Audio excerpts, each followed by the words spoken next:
Territoire 2020, le futur des associations sur Sensation Normandie. Bonjour et bienvenue pour ce nouveau magazine, vous l'avez compris, en collaboration avec Associations et Territoires. Et depuis toujours l'hémicycle du Conseil régional de Normandie, où nous avons la chance à la fois d'être avec le secrétaire de Associations et Territoires Normandie, Philippe Tillet, mais aussi avec François Debiès, le président d'Admical, puisque les thématiques qu'on souhaite vous faire partager tournent autour de l'intérêt général, mais aussi du mécénat, et puis de voir comment ce triptyque, entreprises, collectivités locales, territoriales et associations peuvent travailler ensemble, plutôt main dans la main, et que nos hommes politiques ou nos femmes politiques, ceux qui vont se décider ou qui se sont déjà décidés pour concourir au municipal de 2020, puissent l'assimiler de façon à proposer quelque chose peut-être de différent en termes de écosystème économique et tout simplement du vivre ensemble. François Debiès, bonjour, merci vraiment d'être avec nous, Bonjour. de rester avec nous. Allez, on va mettre les pieds dans le plat. Quand on parle de mécénat, on a entendu des attaques plus ou moins fondées, et on a parlé d'éthique aussi. Alors effectivement, il y a eu des attaques plus ou moins fondées, et mon sentiment c'est qu'elles sont plutôt moins que plus, mais il y a un véritable sujet d'éthique sur lequel il faut se pencher. Alors ces attaques, elles ont démarré il y a maintenant un peu plus de 2 ans, de façon très active, et j'ai envie de dire que l'origine de la crise d'urticaire qu'il y a eu au niveau gouvernemental sur le sujet du mécénat culturel, ça a été la Fondation LVMH. Bon, vous connaissez sans doute pour beaucoup d'entre vous ce magnifique bâtiment au Bois de Boulogne, qui a été financé donc par la Fondation LVMH et qui a fait l'objet d'une défiscalisation parfaitement légale. Il y a pu y avoir dans certains médias des sous-entendus comme quoi il y aurait eu des dérives ou des choses anormales. Ça n'est pas vrai. Tout a été parfaitement dans les clous et tous les dossiers ont fait l'objet de tous les accords, ont reçu tous les tampons de Bercy, etc. Mais il est vrai que ça a coûté beaucoup d'argent, beaucoup plus que ce qui était prévu, puisque le budget a été pratiquement doublé. On est passé d'environ 400 millions à un peu plus de 700.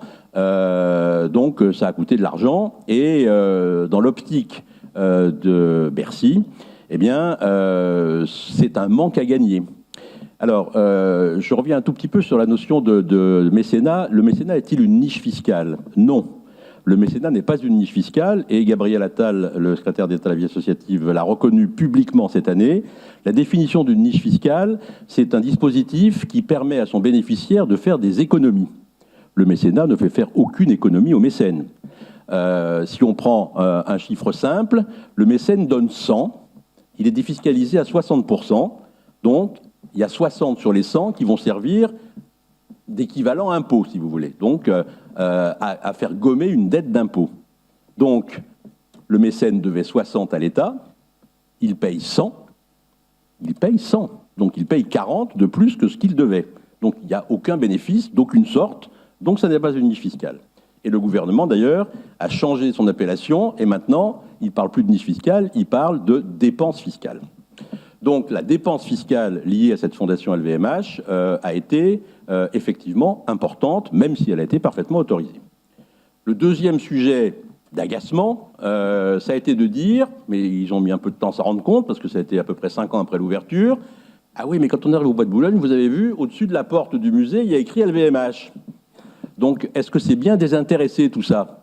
Puisque le mécénat doit être désintéressé. Et c'est là qu'on touche à des questions effectivement d'éthique. Alors, sur le fond, est-ce que les critiques contre le mécénat sont des critiques justifiées ?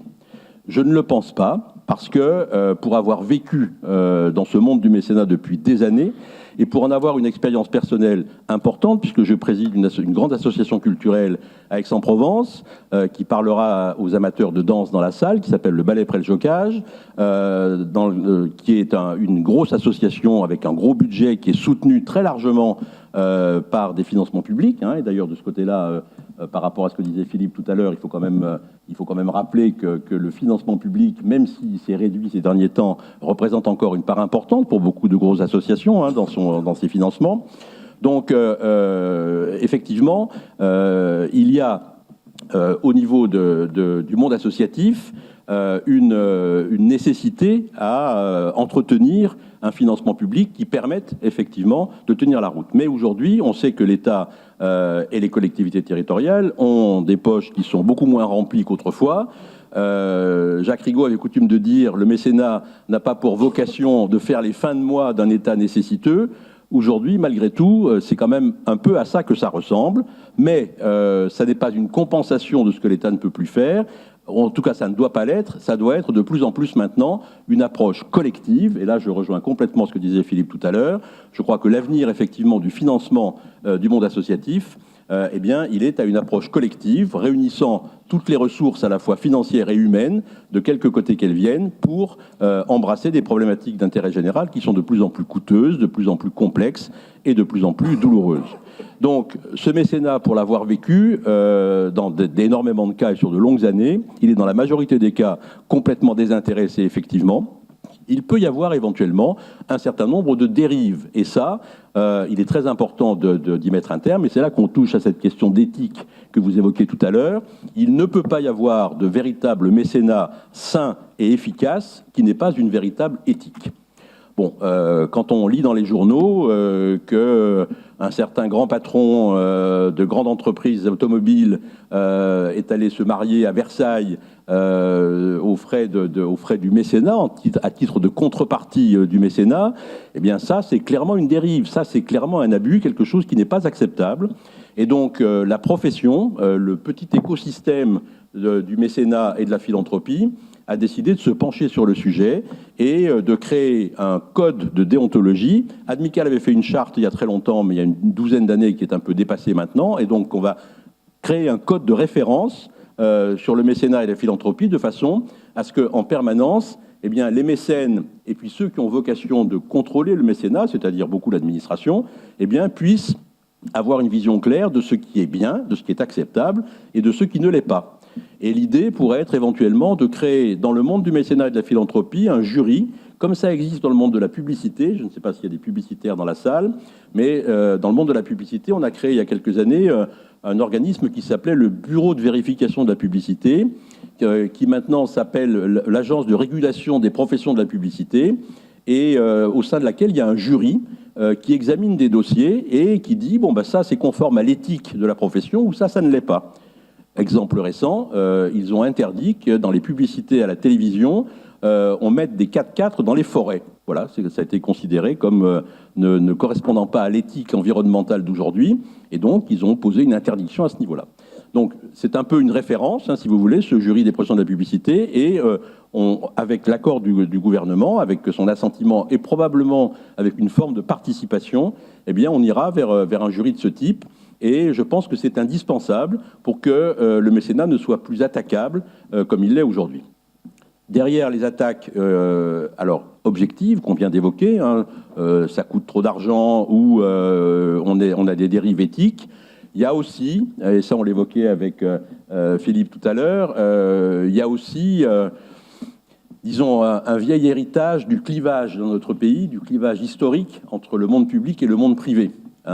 Historiquement, en France, l'État est censé être le garant de l'intérêt général et, à travers ses différentes instances, qu'elles soient nationales ou territoriales, en être l'opérateur unique. Bon, aujourd'hui, c'est simplement plus possible. Aujourd'hui, il y a besoin effectivement de rassembler les forces et de faire travailler tout le monde de façon collective ou au moins convergente. Bon, il reste néanmoins des pesanteurs, disons, à ce niveau-là. Et on a pu dire, à propos de la Fondation LVMH aussi, finalement, ces grands philanthropes, eh bien, ils vont influer sur la politique culturelle d'une façon qui est presque concurrentielle. Et donc, les moyens qui vont à la Fondation LVMH, mais il y en a d'autres maintenant, hein, Galeries Lafayette, Emerige, Carmignac, etc., puis il y avait Cartier auparavant, eh bien, ces grandes fondations, elles sont plus ou moins en position concurrentielle par rapport aux grands musées. C'est pas mon sentiment, je pense que c'est complémentaire. Je pense qu'il y a besoin des deux. Je pense que quand 1 200 000 personnes vont voir l'exposition Stouckine au Bois de Boulogne, eh bien, il y en a un bon nombre qui vont aller également à Pompidou, à Orsay ou au Louvre pour voir les autres expositions. Donc je pense qu'une une politique culturelle globale, publique, d'intérêt général, eh bien, elle va permettre d'intégrer ces différentes initiatives. Merci François Debias. Et quand vous évoquiez Philippe Tillet tout à l'heure, c'est bien sûr par rapport à l'enregistrement de ces émissions, puisque je vous rappelle, nous sommes depuis l'hémicycle du Conseil régional avec un public que nous entendrons dans nos prochains magazines, magazines à vivre et revivre sur radiosensation.fr. On compte sur vous, puisqu'on continuera à parler de mécénat et également de territoire de l'ONTAN.